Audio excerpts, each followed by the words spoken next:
The Catholics of Oz is brought to you by the Star Quest Production Network and is made possible by our many generous patrons. If you'd like to support the podcast, please visit sqpn.com/give. The 1986 address of Pope St. John Paul II to Aboriginal and Torres Strait Islanders reads in part, "You are part of Australia, and Australia is part of you. And the church itself in Australia will not be fully the church that Jesus wants it to be until you have made your contribution to our life, until that contribution has been joyfully received by others." The Catholics of Oz would like to acknowledge Aboriginal and Torres Strait Islander people as the first peoples and traditional owners and custodians of the land and waterways on which we live. We honour and pay our respects to elders past and present. You're listening to episode 102 of The Catholics of Oz. The Catholics of Oz is a show where we discuss faith, culture, and what's been happening from an Aussie perspective. Whether it's synods or science, apostolates and apps, providence or productivity, you can hear it right now on The Catholics of Oz.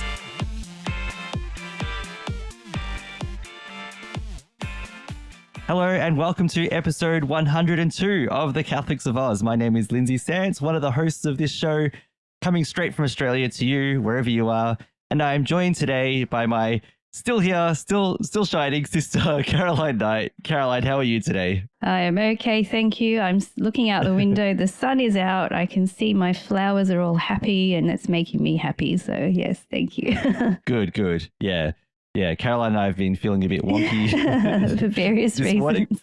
A couple of different health reasons, but we're getting there. But yeah, it's good to have you here, Caroline. And Thank of course, we are joined by Lino Saubolle, our brother from another mother. So true. He's basically a brother. Yeah. I have no response to that. I'm sorry. What, you don't feel like you're a brother to us? What do you say, Lino? Yeah. That's right. You are a brother to us. That's it. Come on. We are. Yeah. We're all brothers in Christ. And I mentioned so many times, Lino, how we've known each other since we were 5 years old and now we're in our 40s. Right. So 40s. We have to admit it. We're in our 40s. And yeah. Well, definitely. You sometimes feel it, Caroline. And Lindsay, yes. Oh, I tell you, I'm feeling it. No, Caroline, I'm in my 40s. I'm feeling it too. Yeah. Oh. I need a t-shirt also that says 40 and feeling it. Don't worry. Yes. Or 40s and feeling it. 40s and feeling it. Yeah. Doing well, guys. Doing well. Look, hello everyone who's listening. Yes, like Caroline said, the sun is out and looks beautiful outside. It's a bit crisp. Like everyone knows, it's winter here. Mm-hmm. Yeah, we all know that. Yeah, we're catching nearly not everything, but we're getting colds and flus and everything. But vaccinations are back, and all that stuff. We're going to try to keep ourselves all well and happy. First of all, I'd like to thank Caroline for the beautiful rosaries I ordered on Etsy. And, yes, thank you for ordering them for me. I made them and I put them up on the social media, and you're like, I want to buy these. I'm like, okay. And I sold out immediately. So I'm grateful to you for buying Lino, them. you're damaging her business, Lino. She didn't even have a chance to have them up on the site. They went up and they went down straight away. She can't even advertise them. Okay, I bought more supplies. I'll be listing them again in a few weeks. and they're absolutely beautiful. And of course, they glow in the dark. So in the times when we pray, look, us Catholics know how to pray our rosary. We feed it through our fingers. We know where the I believe and the Our Fathers and during the decades. But I like to do is in glow. I'll put it on my car. Oh, actually, I have to grab them. Better let's take a for them. I like to make you some more. Yeah, no, it's all good. It's all good. I like to put them on my dash. Over how we, in a sense, I'm not sure if that's legal, but anyway. But I like it just glowing and reminding me of Mother Mary, and at times just do. Nice. So I start praying on the monash, just to making sure that you're okay. Everything like that. So yeah. Thanks, Caroline. Nice. Thank you very much. Oh, no, thank you too, Lino. Yeah, that's awesome. I'm glad you love them that much. Very nice. It's very easy to hold rosary beads and drive on the monash because you're not going anywhere in the morning anyway. That's it. Yeah. It's a car park. Yeah. Yeah. And before we continue, this podcast contains no paid advertising for Colour Chic or Nexi from Caroline's business. So just that's Colour Chic spelled on Etsy. That name again. And we'll put it in the show notes so we don't advertise it any further. Cool. Yeah. All right. Okay, so with that in mind, before we get banned, let's continue. So if you're new to listening to The Catholics of Oz, first of all, welcome. You can subscribe to the show on Apple Podcasts, Google Play, Stitcher, TuneIn, or your favorite podcast player. Don't forget to give us a 5-star rating and some positive feedback, because that way we can reach new people, which is what we are all about. SQPN also hosts the Catholics of Oz on YouTube. Just go to YouTube and type SQPN or StarQuest, and you can subscribe there. Don't forget to hit the bell to get new notifications when episodes are released. So with that in mind, Caroline, I'm giggling because I'm looking at the show notes while you're typing in colour sheet. Have a look. There's the website for you. Yeah. So anyway, let's move on. And let's start by talking about Faith Beyond Borders. Well, I'm actually feeling rather good about this. I think we've all arrived at a very special place, eh? Spiritually, ecumenically. How do you make somebody love you without affecting free will? Welcome to my world, son. You come up with an answer to that one, you let me know. Yes, I had to work very hard to pass Latin and theology. Oh, quite. Those are, of course, the most important things. Oh, yeah. I'd sit this one out, Cap. I don't see how I can. These guys come from legend. They're basically gods. There's only one God, ma'am. And I'm pretty sure he doesn't dress like that. So, Caroline and Lino, a topic, I guess, that's related to some of the other topics that we've been talking about in the past. I guess I might frame it by putting it this way.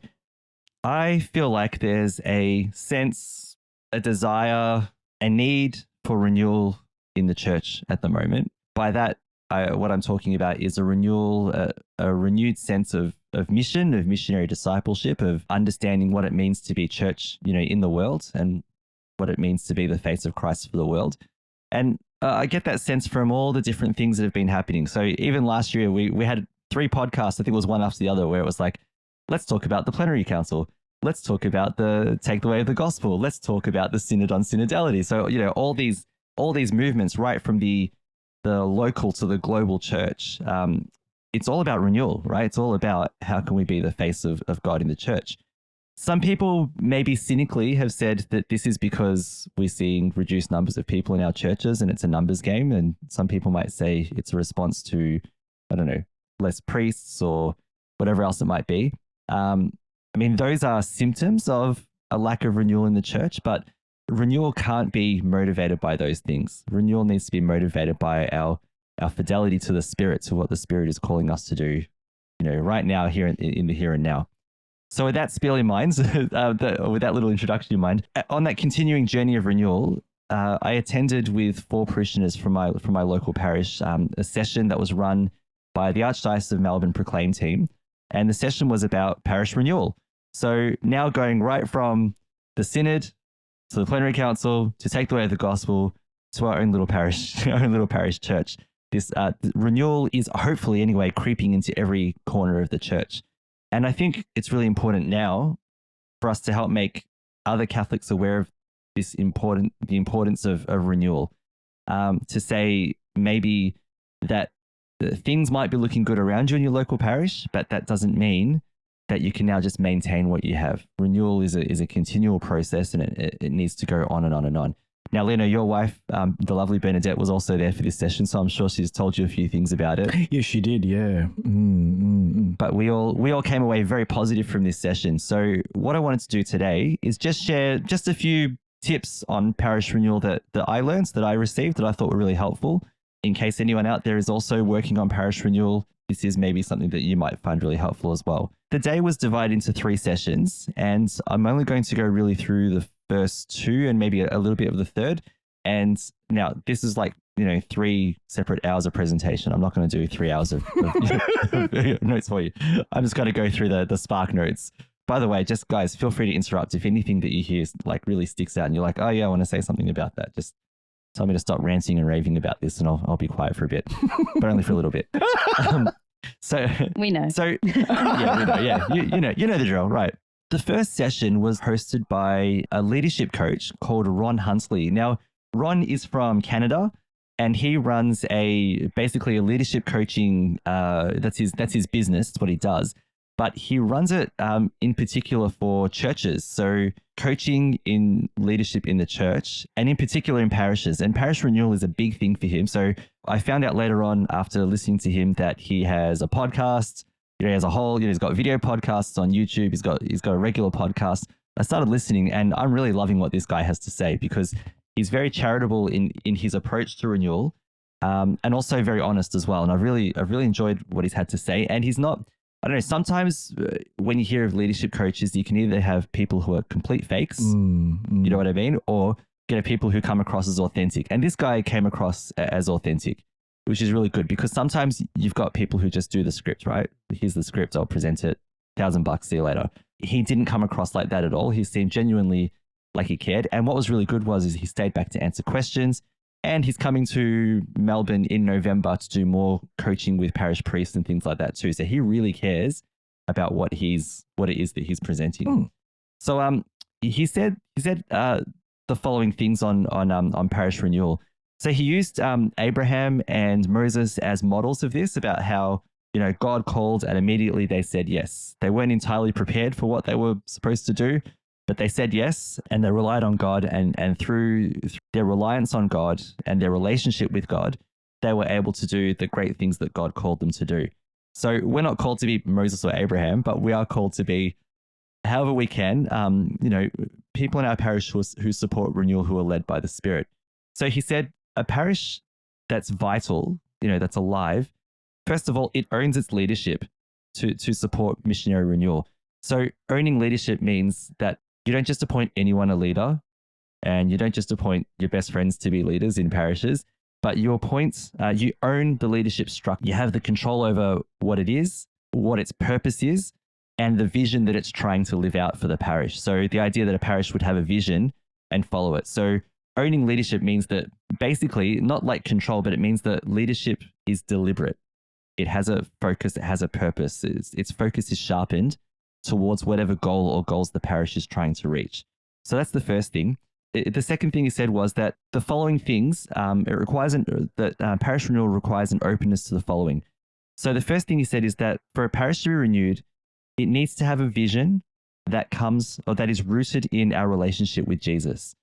So coming up with a vision is great, but if Jesus isn't part of the picture, then it could be a vision for anything. So it needs to be Jesus focused. Yeah.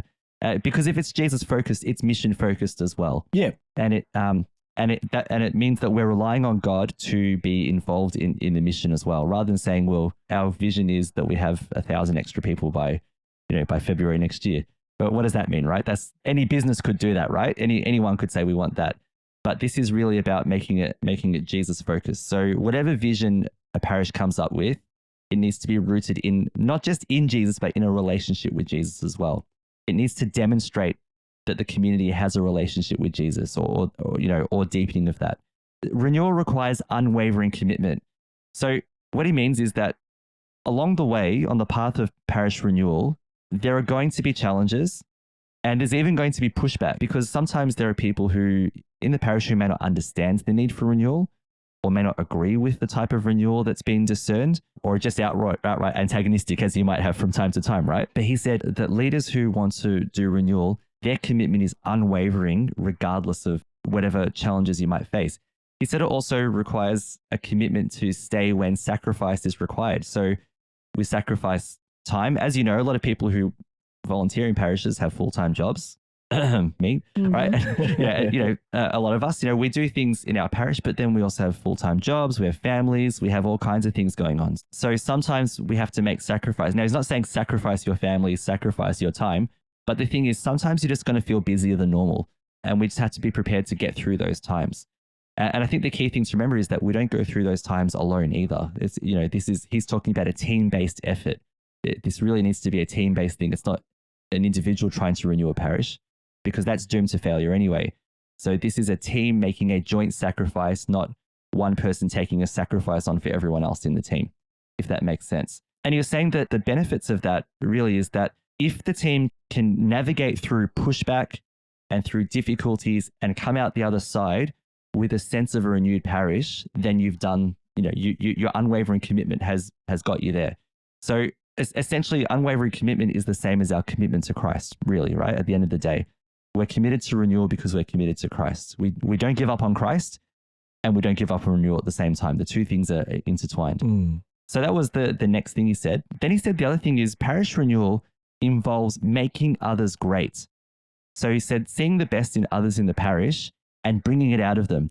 So it's not that you have, for example, a leadership team or a parish council or people who lead groups or whatever else whose job is just to be leadery, right? It's that your role is to recognize the gifts of others and bring it out of them. Get there, make other people great too. So while we're trying to renew the parish and make it great, it's only great because the people in it have, they've been supported to be great too. And we know that there are a lot of people in our parishes who are passive, who come in and leave after Mass and maybe don't feel a sense of connection. So recognizing and supporting and helping others to be great in the parish is really important. And that includes the cultivation of great leaders too. That's an important part. In terms of making other people great, he said, when you're identifying leaders, a great parish, he said, has a culture of leadership. And he said, here are some things to remember when identifying leaders and making them great. He said, first of all, identify people of capacity. And by capacity, he means people who are also good at making others great. They may not be able to do that yet, but you can see it in them. And he said they may not even be close to Christ yet. They may not actually have a deep relationship with Christ, but they have the capacity for all those things. So when you identify, don't look for the perfect person.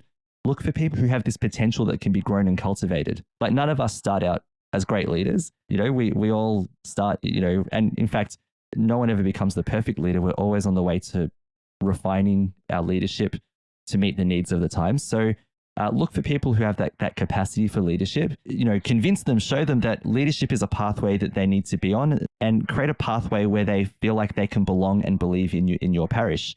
Then it says recruit them. All right. Tell them that, I feel like you can be part of something significant. And he calls it the I see in you conversation. So what do you see in them that you identify that they can help to support the vision of the parish? So I see in you. He also said, don't just give roles in the parish to people who have free time. It's not about finding who's got time to do it. It's really about finding people who have the capacity to do it as well. Yeah. And so they said sometimes it's actually good to give roles to busy people because they just get things done.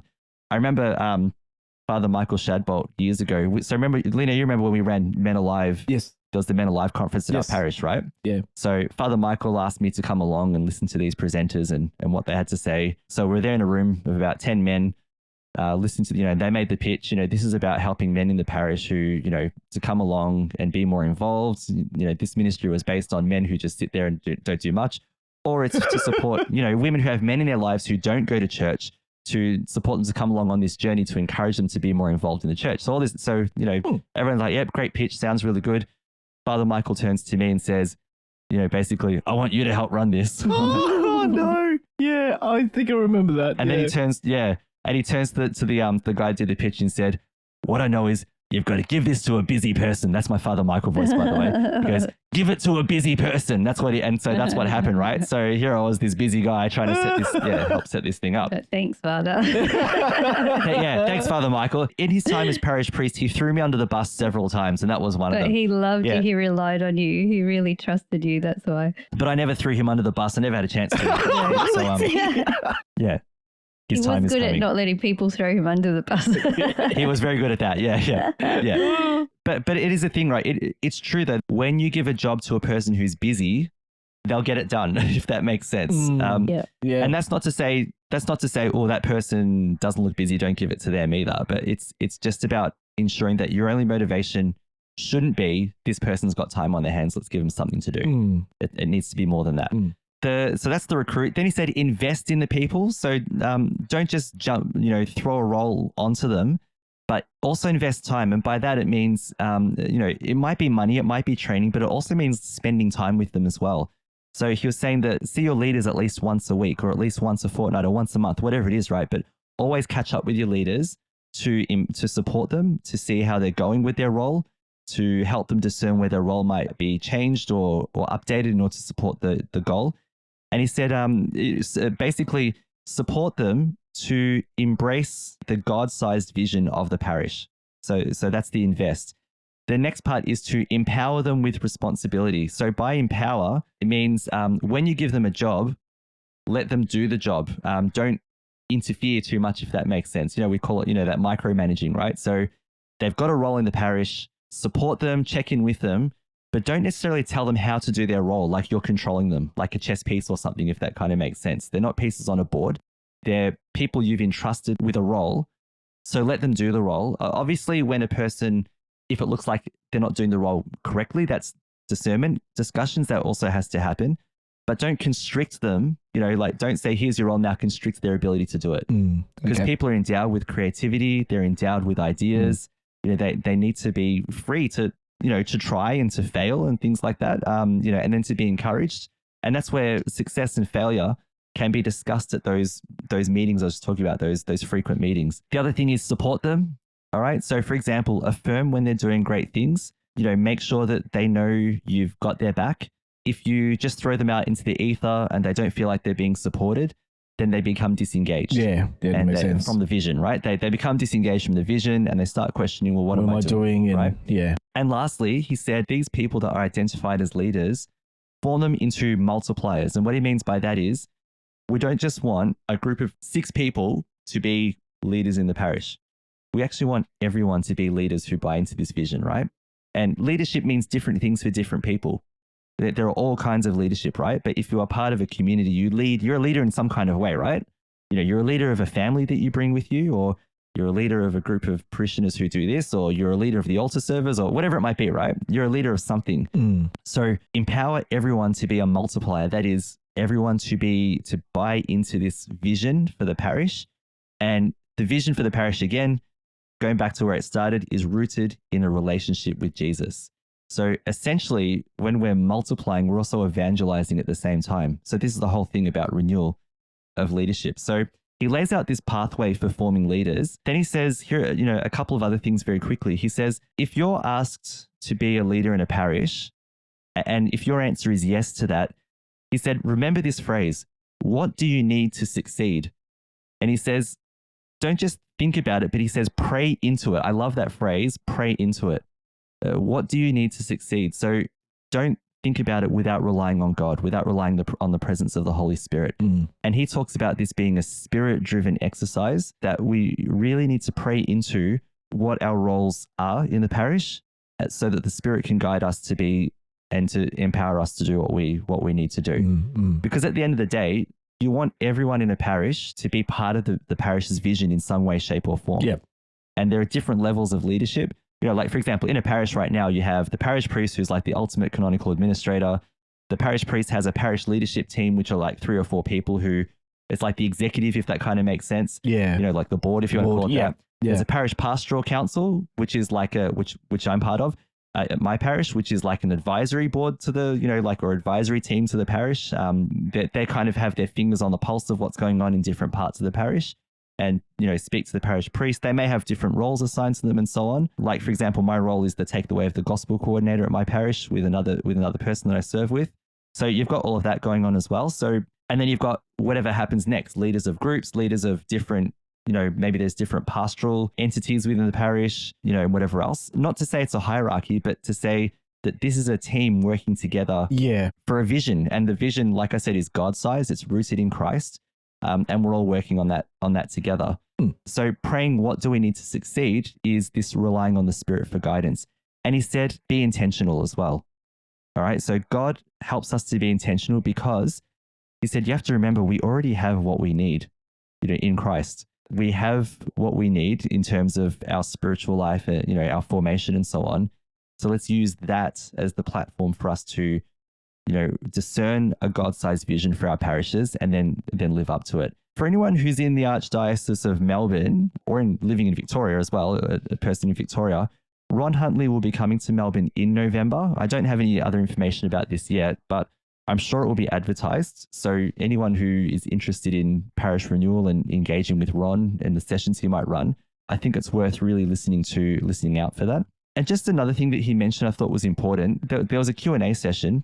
And one person said, what do you do, like if there's tension in your parish or if you have an authoritarian leader? Now, that authoritarian leader could be, for example, the parish priest or a priest in the parish, or it could be a person who's in the leadership team or on the council, or it could just be a person who's acting authoritarian and making life really difficult. When he got this question, he kind of giggled. Wow. Because it was an uncomfortable question, right?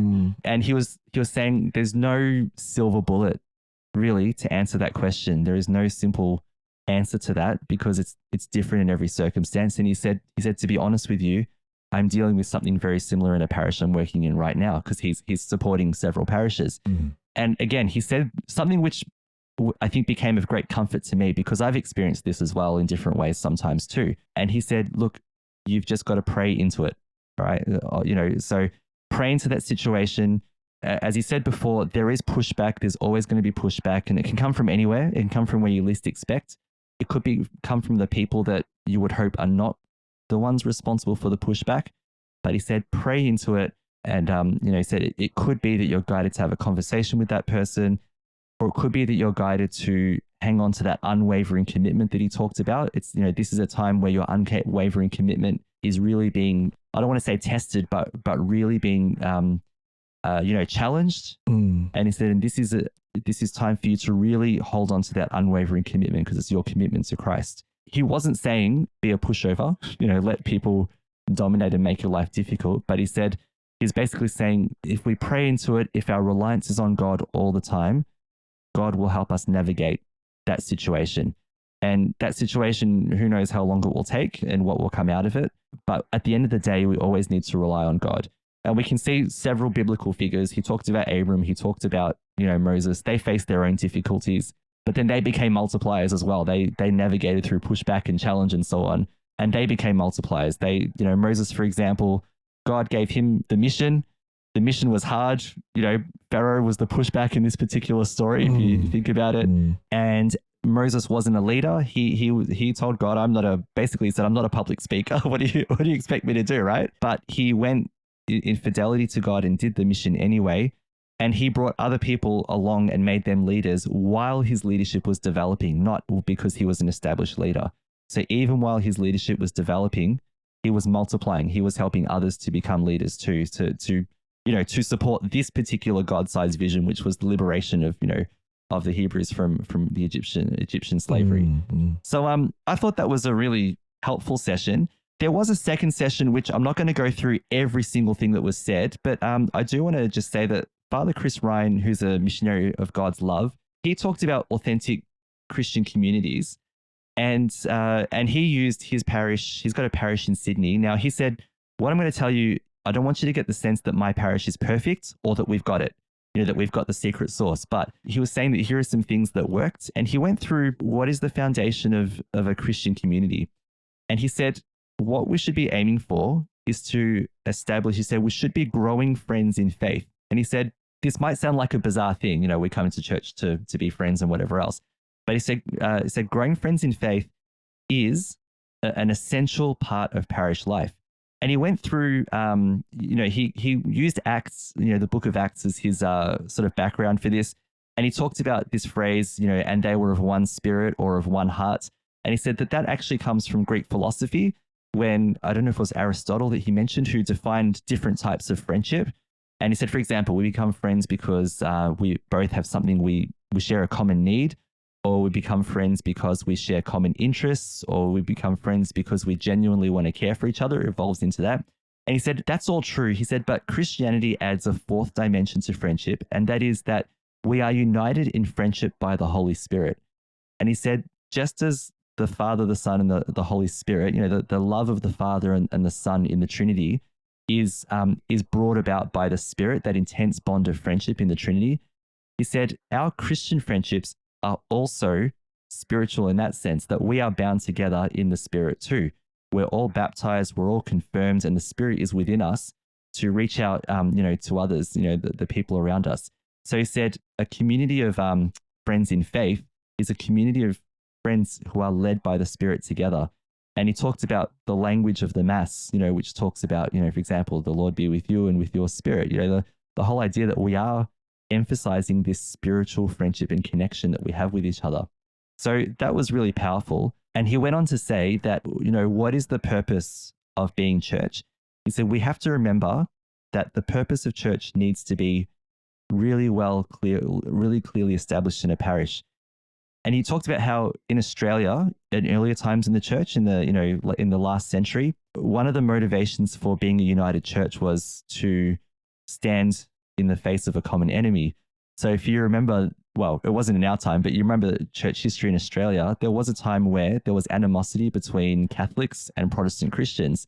And so Catholics got closer together to basically give it to the Protestants, right?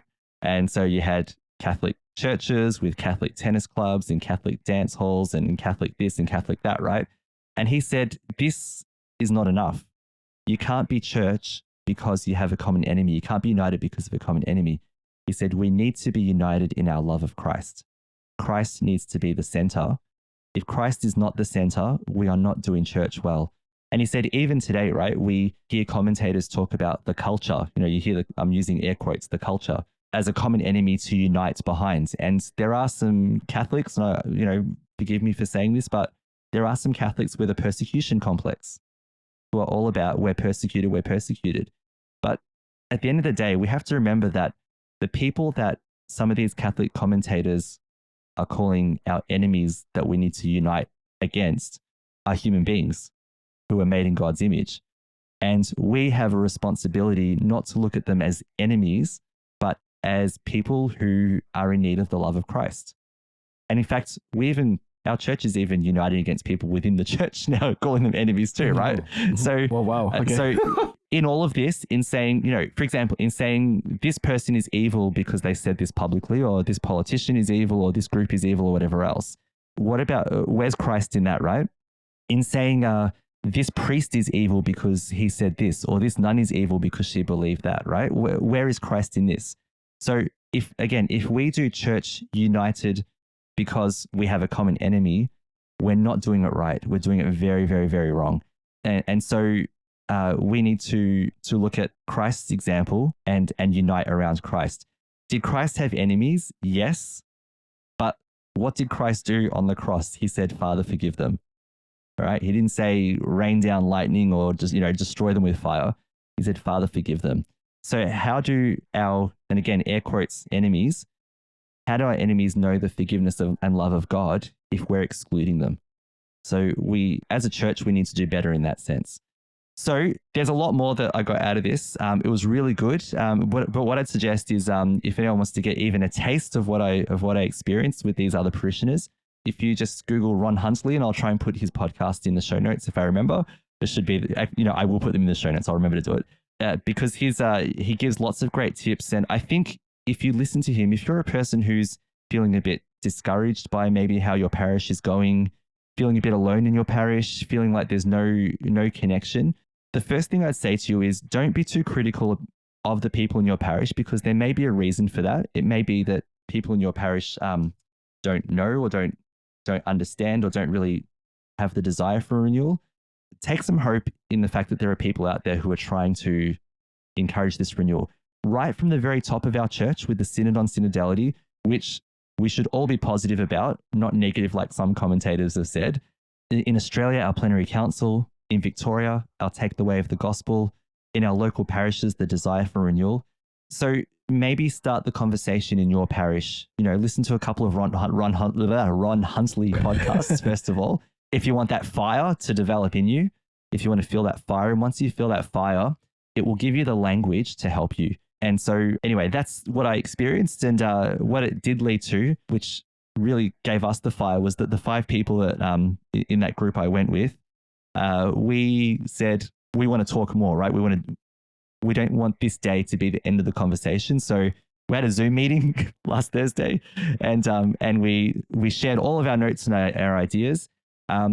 And we want to now present that to our parish priest. Our parish priest was the one who encouraged us to go. So he's on board with the idea, and he wants to know more about what's going on as well. In fact, I might just finish with this quick anecdote, if that's all right, guys.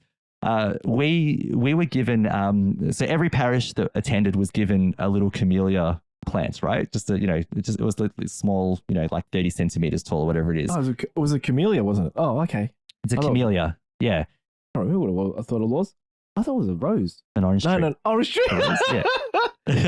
Orange tree. It was a little camellia. Okay, cool. And so Lino, your wife Bernadette took it home, and then she gave it to me in the morning, and she said, "Oh, here, give this to Father." So I went to our parish priest, and I said, I wasn't sure what he'd say. He'd probably look at me weird. Here's this tree, and I said that session we went to, they gave us this tree as a symbol of parish renewal, or whatever. And his face lit up, and he's like, "Oh, let's find a place to plant it." So we went together, and we found a little spot next to the presbytery. And he said, "Just wait here." And he went and got changed.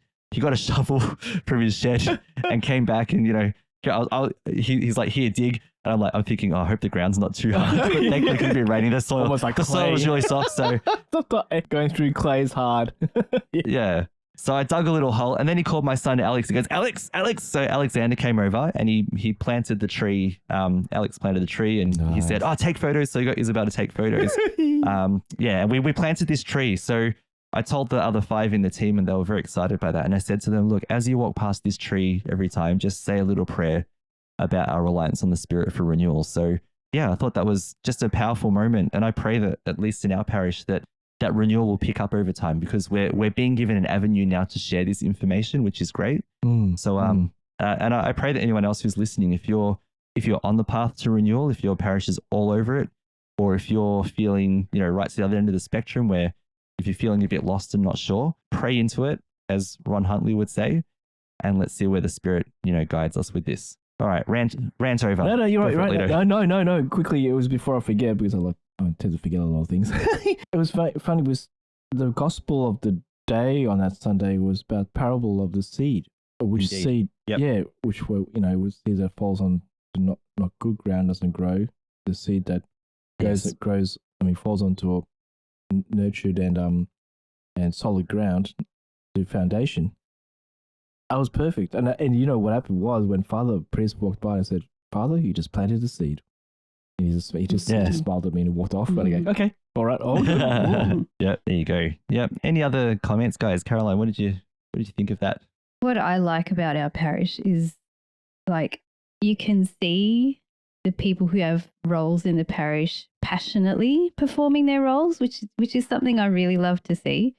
And sometimes, there can be personality clashes because, everybody's really wanting to do their best and they have ideas of how to do it and everything like that. But on the whole, I really love seeing everybody, and I see people joyfully doing their job, where it's people, extraordinary ministers handing out communion, or the ushers, or there's the secretary running around, or so whoever's doing their job, busily doing work for the church. Whoever has a role is enjoying their role, I can see. So that's something I really enjoy seeing in the church. And like me, I'm just my leader of my little clan, so I don't, I find it hard to commit to anything currently. But hopefully, in the future, maybe when the kids are grown up, I can contribute a bit more. But I do enjoy, I do know that everybody who does participate are participating willingly and passionately. So that's something I take from our parish. And it's a good thing to see, because everybody does want what's best for the parish in the end. And I think that's where everybody's coming from. So I guess it's a matter of, everybody realizing that there's the one goal there and everybody achieving it together, So yeah, so true. That's my little piece. Lovely. Yeah, Lino, anything else you wanted to add? I hope everything, works out with this, and it's good to see. And Lindsay, will you tell me that the Zoom, Paul Ron Huntley is his name, wasn't expecting the call? What happened there? Oh no, so he I think they got their timings a little bit wrong. So poor thing. So and this is authentic, right? He delivered his presentation from his phone on Zoom. Yes. And he was standing, I don't know if he was in a backyard or on a busy street or something, but he did it from there, right? And that's what I'm saying, he's an authentic guy. It wasn't just a pre-prepared set of notes. Exactly. He had his lists of things, because again, you format your ideas into lists because they're easy to follow, right? It made it easy for me to share what he said as well, because that's how you pass it on. But he was also spontaneous. He was also, he also was able to answer questions and struggle with us in our questions as well. And so yes, he was doing it on his phone from Zoom. There are a few cutouts from time to time, but we got the gist of what he was saying. And I think, and I think it was good because I feel like there were quite a few people in that room who never thought about parish in the way that he presented. Okay. Before. Okay. So really good for all of us. That we were able to hear him. Yes, but it was from his phone. It was pretty cool. Yeah, exactly. It's spontaneous, and he had was he in a cafe or out there, and he's so. I think there was a cafe or something. So yeah, good. It's so good. He's so passionate about his what he's talking about. If I was doing that, and I was talking about something and I was in a cafe here in Melbourne, or of course it was sounds and everything. I was so passionate about my faith and talking this renewal of the word of God, and people walking past, giving you looks. I'm not saying Melbourne's like that. It can be, but it's great to know that you can just be free in what you can express without being, I'm gonna say, looked at. Yeah, and that's it. And he was so passionate that I don't think he really mattered who was around him. And to be honest now, I mean, people walk around with phones and AirPods talking. You'd never know if they were talking to a friend or giving a conference, it's just a normal thing now, right? Yeah. Well, one little funny thing is that this is a bit of a side note. I was in a shopping center, grocery shopping, and I have the iPod, things, and then better they called me. And I said, "Hey, babe." And this woman beside me looked at me. I'm a little strange, but I'm just saying. I just thought, you know what I mean. It's like, okay, and I even some people I see walking around, they got their hands up in the air, having an argument on the, you don't see it because they've got their beanie on, and you think, no, he's on the phone, he's talking to someone. Yeah, they must be on the phone. Yeah, I understand. Just normal now. Or people singing down the street. Okay, that's nice. Yeah. Understand. Yeah. Cool. Awesome. All right, well, let's wrap it up there because we're going to pass over to you now, Caroline. So let's take some time to talk about science. What a fine day for science. You have any hobbies? I collect spores, molds, and fungus. Can you reverse the polarity? I'll do my best. Science, science, science, science, science. Science, science, science, science, science. Yeah, I like science. All right, so Caroline, we are in your very warm hands. There's a reason why I said that. So, well, it's not really warm right now, but it's a bit cool here. So today, let's talk about the weather, in particular, the heat waves. Like everybody, around the world at the moment, except for the Southern Hemisphere, are experiencing heat waves. And I just thought, that's an interesting topic to talk about at the moment. And let's talk about that in context of weather patterns and a bit of science. So let's see what's going on here. Currently in Melbourne, it's winter and it's been quite cold. However, we're hearing news that there are some quite extreme heat waves occurring in Europe and Northern America at the moment, and even parts of Asia. And the European Space Agency have satellites that monitor the Earth's land and sea temperatures, and they're predicting that this year Europe will face potentially the hottest temperatures ever recorded. The Acropolis in Greece has been closed during the hottest parts of the day to prevent tourists from becoming unwell from the extreme heat. Rome, Sicily, and Spain are experiencing temperatures in the 40s. And just because we should mention Malta, Lindsay, that's our homeland. I was about to say, it is hot up there, now at the moment. It is hot. And Malta's, to the south of Sicily, and they're looking at the forecast this week. They're having a week of 37 degrees Celsius every day.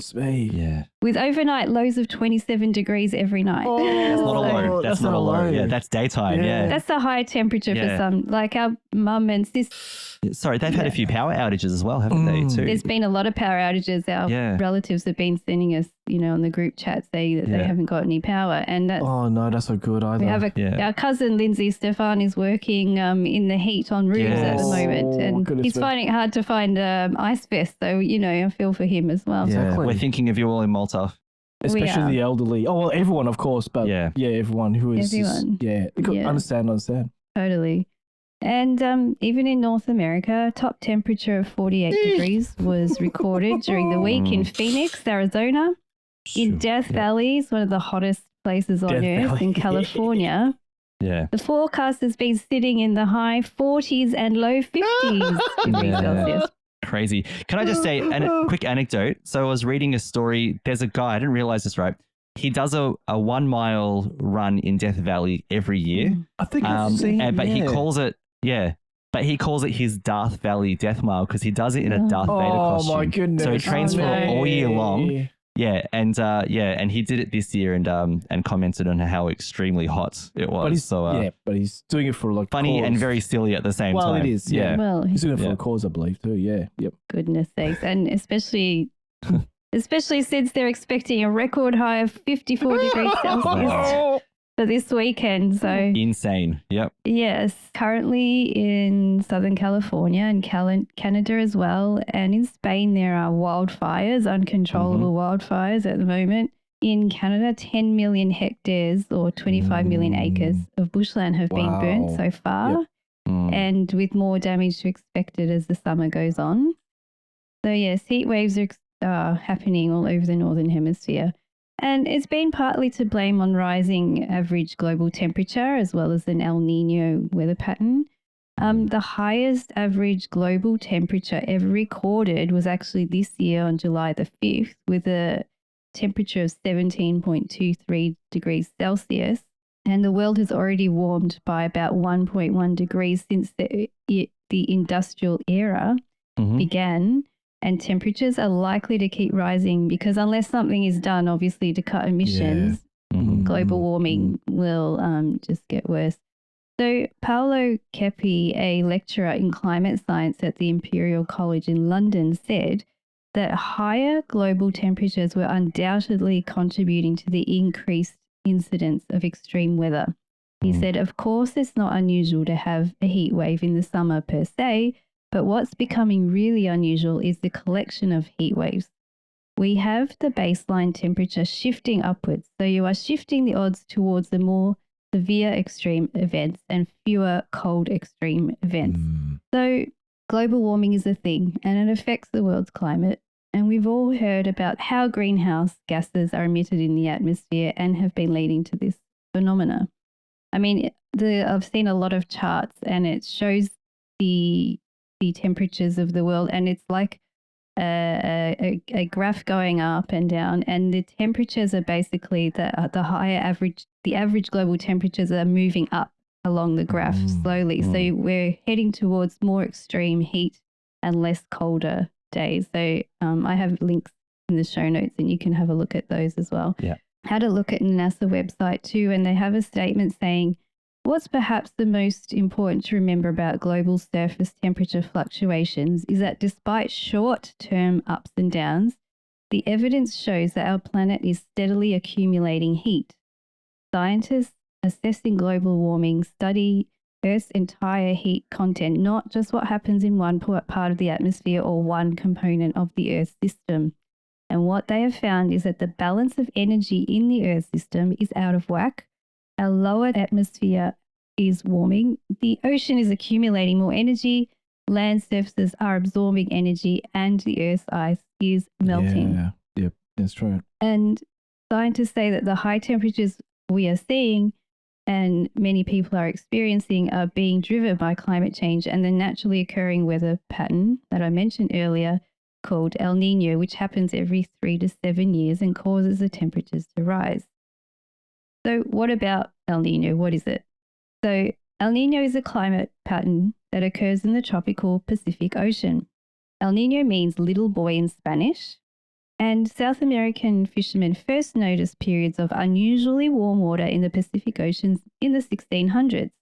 During an El Nino event, there's a significant warming of the ocean surface temperature in the central and eastern equatorial Pacific.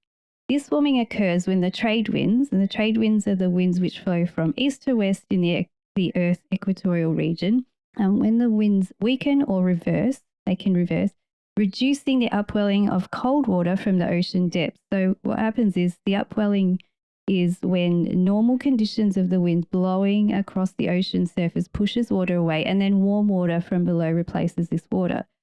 So in El Nino, cold water is not able to replace warm water, and the temperature of the water rises. Okay. As a result, warmer than average sea surface temperatures are observed in the central and eastern Pacific, particularly off the coast of South America. So El Nino has effects on global weather patterns and impacts different regions of the planet in different ways. So here are some of the typical impacts of regions of the world. So in South America, El Nino often leads to increased rainfall across the west coast of South America, particularly in Peru and Ecuador. It can result in flooding and landslides. In North America, El Nino can influence weather patterns, with the southern part experiencing wetter conditions and the northern part experiencing warmer and drier conditions. In Asia and Australia, El Nino can bring drier than average conditions to Southeast Asia, including Indonesia and Philippines, and Australia may experience below average rainfall leading to drought conditions in some region. And I think we are having quite a mild winter this year, hardly any rain. Yeah. So, and we are officially in El Nino now, so I would agree with that. Yeah. In Africa, El Nino can disrupt rain patterns, resulting in drier conditions. In the Pacific Islands, El Nino can lead to reduced rainfall and increasing risk of drought. Now, El Nino typically lasts for several months to a year or two, and they can occur regularly with intervals ranging from 2 to 7 years on average. Climate scientists and meteorologists closely monitor El Nino events to understand their behavior and to provide forecasts of potential impacts. Now, El Nino tends to occur more often than La Nina, and I think that, just thinking about the last little while, I think that's true. We have just finished a La Nina, but we do hear about El Nino a bit more. But let's talk about La Nina, because it's good to know what the opposite of an El Nino is. La Nina means little girl in Spanish. And during La Nina events, the trade winds are even stronger than usual, which pushes more warm water around towards Asia off the west coast of the Americas, and upwelling increases, bringing cold, nutrient-rich water to the surface. So the cold waters in the Pacific push the jet stream northward. This tends to lead to drought in the southern US and heavy rains and flooding in the Pacific Northwest and Canada. So there's wetter and colder conditions in North America. In South America, there will be increased rainfall. Asia and Australia, it brings above average rainfall, and Australia did experience wetter than normal conditions. We had many crazy floods the last few years. That's true. Flooding like we've never seen before, to be honest. There are Victorian towns that are still recovering from floods now. Exactly. Many people have lost their houses. People are still suffering from all of that. In Africa, La Nina can influence rainfall patterns leading to wetter conditions. And the Pacific Islands, La Nina can bring increased rainfall to the islands, which leads to a risk of flooding as well. So, apart from human activity having an effect on climate all over the planet, natural weather systems seem to be producing more extreme weather events due to the rising average global temperature, as I mentioned earlier. And from what weather scientists are saying, these two go in hand as to how severe normal weather events will be. So the new normal is happening now, it seems.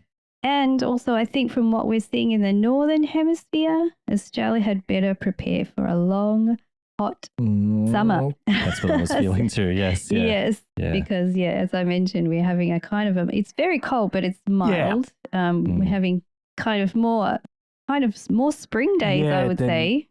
It's starting to feel that way, yes, Yeah. Rather than the dreary, raining, normal, like in Melbourne, usually winter is usually really wet and cold and dreary, and like you just don't want to live because it's so horrible. But this year, the sun's shine. It's crisp and cold, but it's just bearable, which is unusual, because for me to say winter is bearable, Caroline. It's very unusual. Okay, this must be a good winter for Caroline. So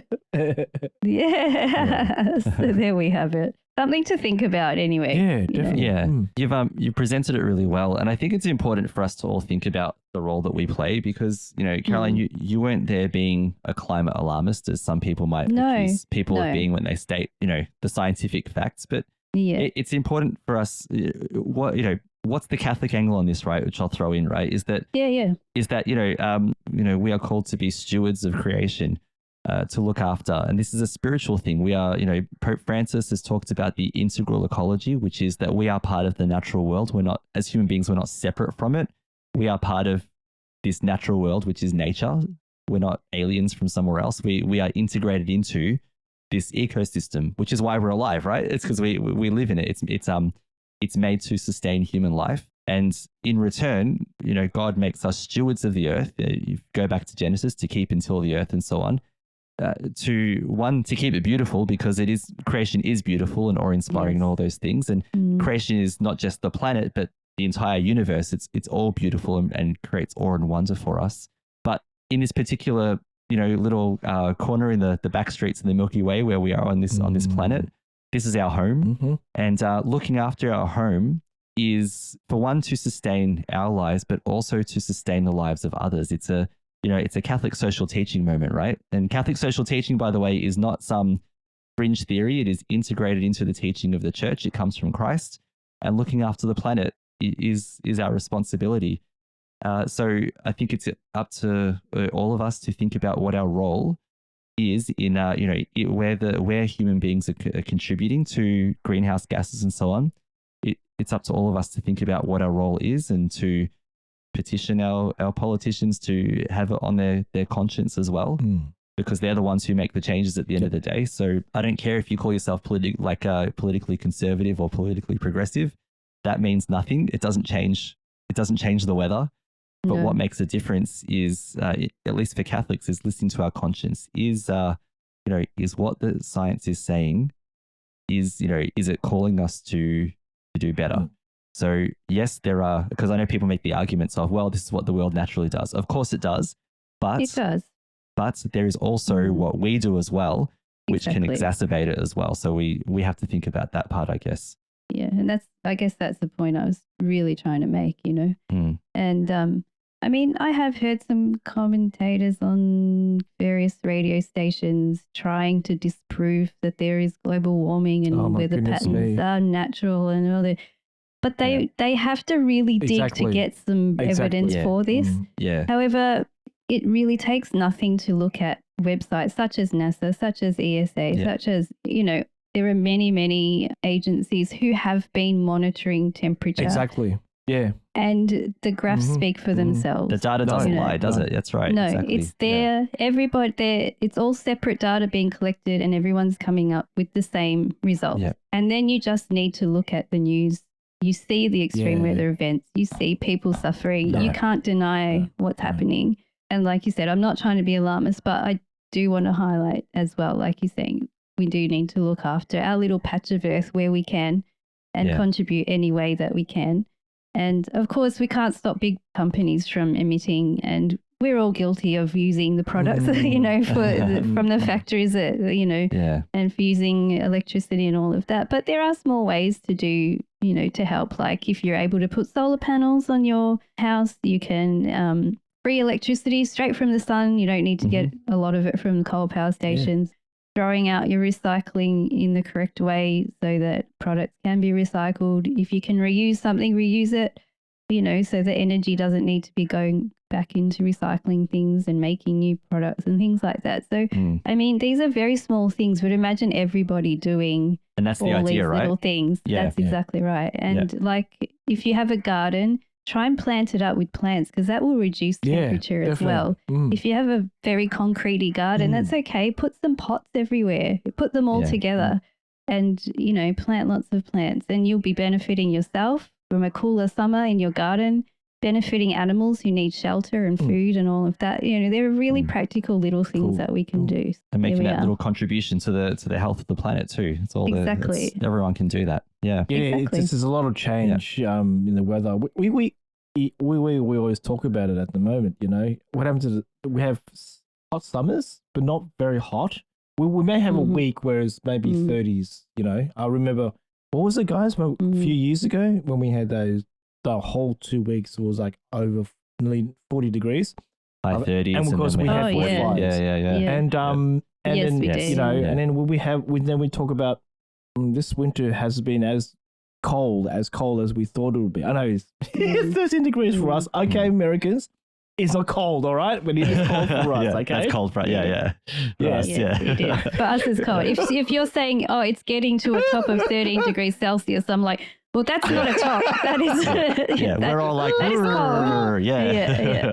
That's cold. And it doesn't help when we have those warmer weathers where the ground is so hard and we have drought and then we have a whole, like you said, Caroline, a whole lot of rain. That rain has got nowhere to go. It can't seep into the soil because the soil is so hard. It needs to flow and go out everywhere. And climate is changing. You know, we even talk about it. We don't have our 4 seasons here in Australia that much. We may have like a hot day and a cold day, and that's it. Not in sort of in between as much as we used to have. Like a spring. No, we have all 4 seasons in 1 day. That is true. That is true. Or sometimes in Malta, 4 seasons in 1 hour. But it's right. But climate is changing, and we need to change that very soon. All right. Well, with that in mind, I think we might move on from there. It'd be interesting to see if our listeners have some contributions to make to that discussion as well. We'd love to know. But in the meantime, let's move on to talking about entertainment. I don't know where you get your delusions, laser brain.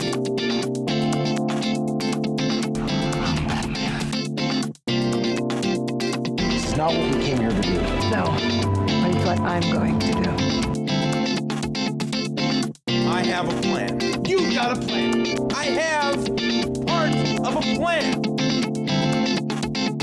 Are you not entertained? Are you not entertained? And Caroline, I think you probably can't contain yourself. So we'll just start straight with you. So come on, let it out. What did Nintendo do this week? Yep. So the long awaited version of Pikmin 4 finally was released yesterday, the 21st of July. And yes, I'd pre-ordered mine. You pre-ordered. I thought it'd be lining up, Caroline, with all the Pikmin fans. No, I wasn't going to be lining up. It was just Amazon Prime Day came at the right time this year. So exactly, wasn't it? Yeah. They did, and they had it reduced by about $10 less than what Nintendo was selling it for, something like that. Anyway, so I'm like, yes, okay, I'm going to pre-order, and yes, it was delivered not at the end of the day, the middle of the day, perfect. Wow. I could I could have a sneak peek before the kids got home. Yes.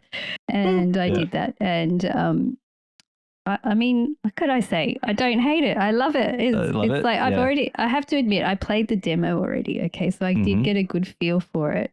Yeah. I think the gameplay is a little different from the original Pikmins, but they all change slightly in every version anyway. They do. Oh, okay. Yeah. But this one's fun because you get a doggy to play with called Ochi. And the Pikmins ride the Pikmin and you get to places. That's right. The maps are larger, so you can ride the dog to get to different places faster. It's really fun. I mean, the worlds are really nice and colorful. There's nice music. If you like that kind of game, that's what I'm into. The enemies, like they're a bit tricky because you think, this is easy, and then all of a sudden they flip over onto your Pikmin and kill them. And just roll over you or kill everyone. Yeah, that's right. They totally do. So you've got to watch out for that. So it's sneaky. I think it's a really sneaky game. Yeah. But really fun. I'm just having a great time with it. There's the world on the top, there's worlds below. It's similar to Pikmin 2 in that regard where you can go into below ground. Pikmin 2, Lindsay, I think you'll agree with me, is the hardest of the lot. It's so brutal. It's brutal. So brutal. I'll go as far as saying it's cool. Okay. It's mean. It is such a mean game. Yeah. Some of the bosses, everything you achieve comes at a cost. Really. It really does. You have to keep replenishing your Pikmin. So many Pikmin die in that game. It is the most cruel game, and it's like not a relaxing game. And they die so happily, don't they? They do, and they're just like, and like, okay, it just makes them more. But it's a real challenge though. But I tell you, playing it at this age now, I'm like, okay, I'm on to you. I know the tricks. Yeah. And I get through it faster. However, those bosses are still damn hard, and I cannot defeat some of them. I just have to leave them and go. Yeah. Because like you get this monster robot and you're like, oh yeah, I'll just hit it in the middle. And then a flaming laser comes out and just burns everything. Yeah. It sounds about right. There's this big rolling caterpillar and it makes babies. Oh, it makes babies. Oh, okay, that's new. Like hundreds of them, Lindsay. So like you're trying to kill the boss, but the little babies are killing all your Pikmin, and then the big rolling worm rolls all over your Pikmin. So like and I actually went through Pikmin decimation because it killed one that I took underground. So yes, Pikmin 2 challenge. Pikmin 4 is way more fun because there's not this mass. Not as stressful. I have to say, not as stressful. However, I have to say, I've only played the demos and I haven't gone through the full game. So I haven't come up against any major bosses yet. So I'm sure they're there. I'm sure they're there to come. You'll be happy to know, just quickly, that IGN reviewed Pikmin 4 for the Switch, and they gave it a 9 out of 10. And they said actually after you finish the game, it gets even better apparently. So there you go. Oh, I cannot wait. I cannot wait. Some great after game goodies. Yeah. That is awesome. That is awesome. Because usually when you finish Pikmin, you go like, oh no, I want to play more. So that's great. Yeah. That's what I like about Nintendo games though. Like, because even Mario Odyssey, you finish it, and then there's more. Like, there's a whole other game to play pretty much. Yeah, it's great. So awesome. It's so good because they know that you love it that much. That's right. And the storyline is great. There's a whole lot more characters in this one, and you have to find like all these people who traveled to the planet and all of that. So storyline is good too. So thumbs up for me. Very good. Of course. I played Pikmin 3 first a few months ago. Loved it. It was really good. It was relatively, so the way I saw it was mostly puzzles, which was fine, and then really brutal boss battles. That's the way it kind of seemed to be. Yeah, 100%. 100%. Yeah. Then a little bit after that, so when I had my 4th lovely dose of COVID, and I was feeling miserable, I thought, I don't care, I need some Nintendo therapy. So I bought Pikmin 1 and 2 when they bundled together. So I played Pikmin 1. It's tough, but it's not terrible, right? Like it's not terrible. Some challenges. And you can tell it's the first game because the control of the Pikmins is a bit dodgy. So like they fall in the water easily. They do. They shouldn't do. Yeah, they fall. Which they fixed in Pikmin 2. They fixed in Pikmin 2. Yeah. Yeah. So now I'm playing Pikmin 2, although I haven't been on it lately because I'm really busy. So I'll have to get back to it again. But Pikmin 2 is brutal. That's all I'm going to say. It is just... It's brutal. It is so brutal. And I'm glad in 3 that they toned it down a little bit. And and don't make you feel so bad for, entering a tunnel, and having 50 Pikmin killed instantly. Oh my goodness me. Yeah. A lot of fun. Yeah. And I haven't played the Pikmin 4 demo yet, but my son has and he loves it. So he's staring at me every time I walk past him to get Pikmin 4. So... I can't believe you haven't bought it yet, Lindsay. I said wait till payday. When payday comes in, yeah. Oh gosh. That's it. Yeah, Dad's gonna make some money first. Yeah, that's what my hard earned is for, to play the Switch with my son. Yeah. Understand. What else do you work for? In terms of what's entertaining me, mine's a little bit different this time. I've got back into the world of comic books. So I've been a friend of mine from work, he loves comics, and there's a comic book shop in Beaconsfield called Secret Headquarters Comic Emporium. And it's a little comic shop that's just nestled into the corner of a set of shops there on Beaconsfield. Beaconsfield. I'm gonna go down there. So I went, and so like I've been a fan of like Daredevil, the Marvel character. So I said, have you got any Daredevil here? And she's like, oh yeah, we got this series. So I picked up one, and it was like number 2 out of 4, and I read it. I'm like, oh, this is really good. So I got her to put the rest of the series on, like the one I missed on back order, which she could, and I've subscribed to that. I've been reading a bit of Daredevil, which is really good. I decided to go with my favorite Marvel series and subscribe to all of them. So I've also subscribed to, there's a new Captain America series starting that's being done by J. Michael Straczynski. He was the writer of the series Babylon 5, which was really awesome. But he's also renowned for his, he also wrote for Marvel. He did Thor and Spider-Man, and those ones were highly acclaimed. So now he's coming into restarting Captain America. So I've pre-ordered that for September or whenever it comes about. And then of course I can't, go past my lovely Guardians of the Galaxy. So there's a new run of Guardians of the Galaxy. So I subscribe to that. So I've just been reading comics lately. Actually, just as my fast food, right? Like you need your, like some people will watch reality shows, or some people will watch, whatever, or play Nintendo, Caroline, as their fast food. So I wouldn't say Nintendo's fast food. I mean, like it's not productive, right? It's how your downtime, right? So it's downtime. It's health, it's health benefits in other ways. It's well-being. Yeah, I get that, right? It is, So I've just been sitting down and for half an hour here and there and just reading a comic book, and I'm actually really enjoying it. So that's my entertainment. Yeah. Oh wow. Cool. So thank you, Secret Headquarters, for taking all of my money, which is the reason why I can't buy Pikmin 4 yet. So there you go. Do you know a comic book now costs anywhere between $9 and $11 just for a single issue? Wow. Mm-hmm. Yeah, remember they used to be like 40 cents or 70 cents back in the days. Yeah. Now we're getting old. We are in our 40s. Yeah. Inflation. That's true. That's true. Yeah. Or are we supposed to say, what was it on Jimmy Akin's Mysterious World? We're supposed to say government caused inflation, isn't that? Yes, that's right. Yeah, I like that's that the, too. yeah. I do like it. Yeah. That's the phrase, buzzing around the network right now. Definitely. I like it. Yeah, Lino, how about you? What's been entertaining you recently? Just quickly. Well, the tennis is finished. Now, cricket, I've not been very invested into that much at the moment. I'm waiting for the fifth test, so that's decided. I think England's got this fourth day, whatever test, whatever, and I think we'll come to a fifth, and that will be interesting. Footy's back, so I'll be watching footy with my teams, doing okay, but up and down. But yes, like everyone in the world knows that the Women's World Cup here, and of course in New Zealand, yes, Australia, New Zealand, yeah, Australia, New Zealand, we're all sharing the love, and unbelievable game. And I must admit, I'm not saying that the boys are faster and stronger, but goodness me, the ladies are brutal when they play football. Can I say they are, and it's amazing to watch their grit. They are rough.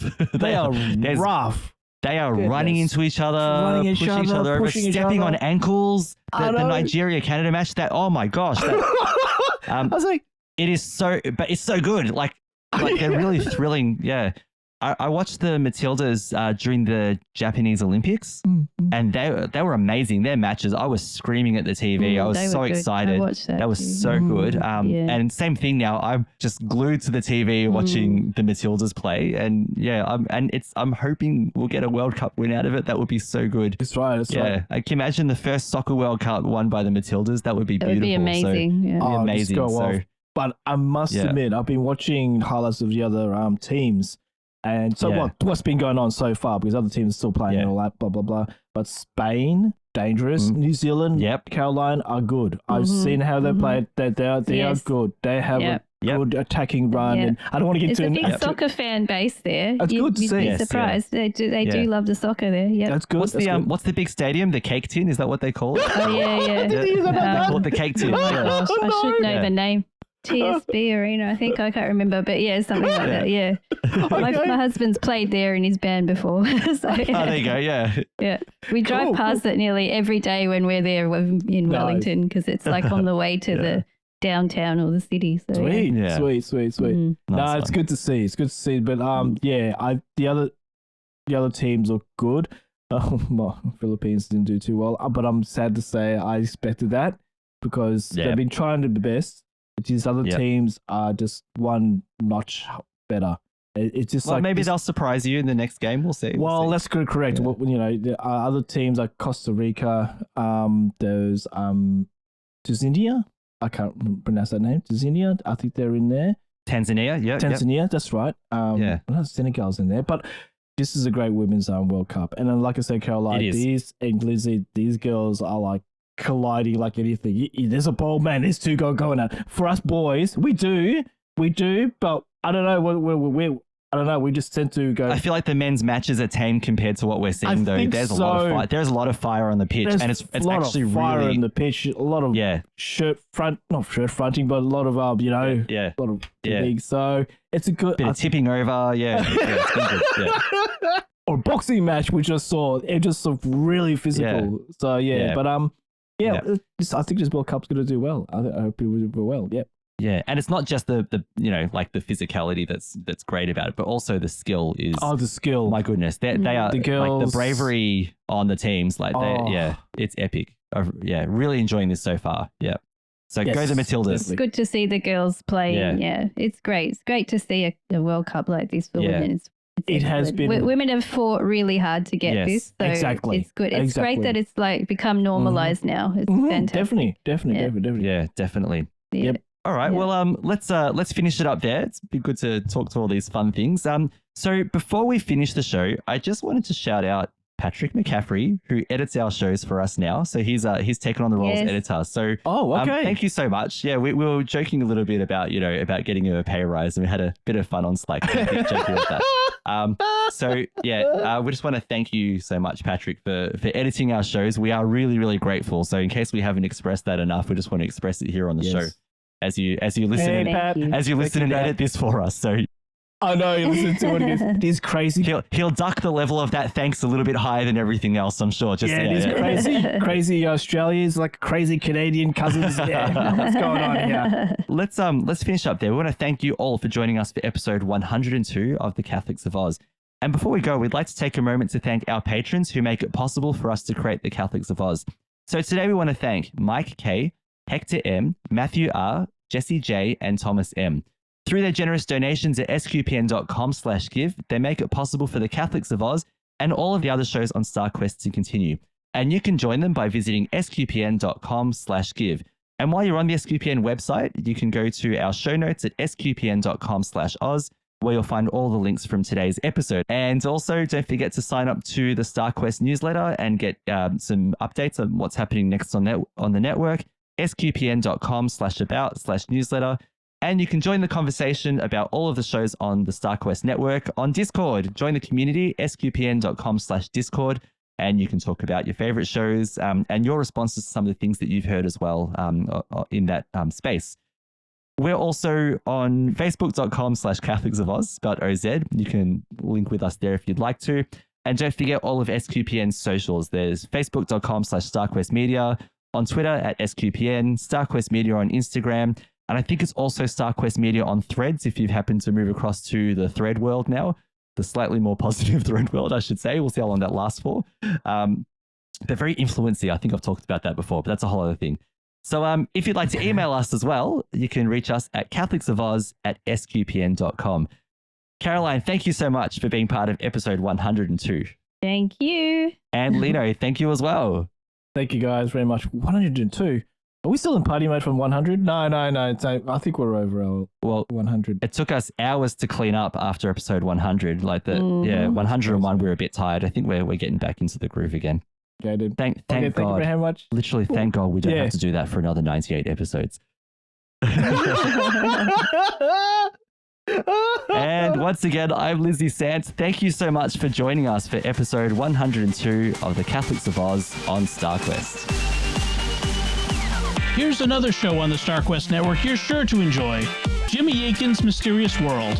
Find the show wherever fine podcasts are found or at sqpn.com/mysterious.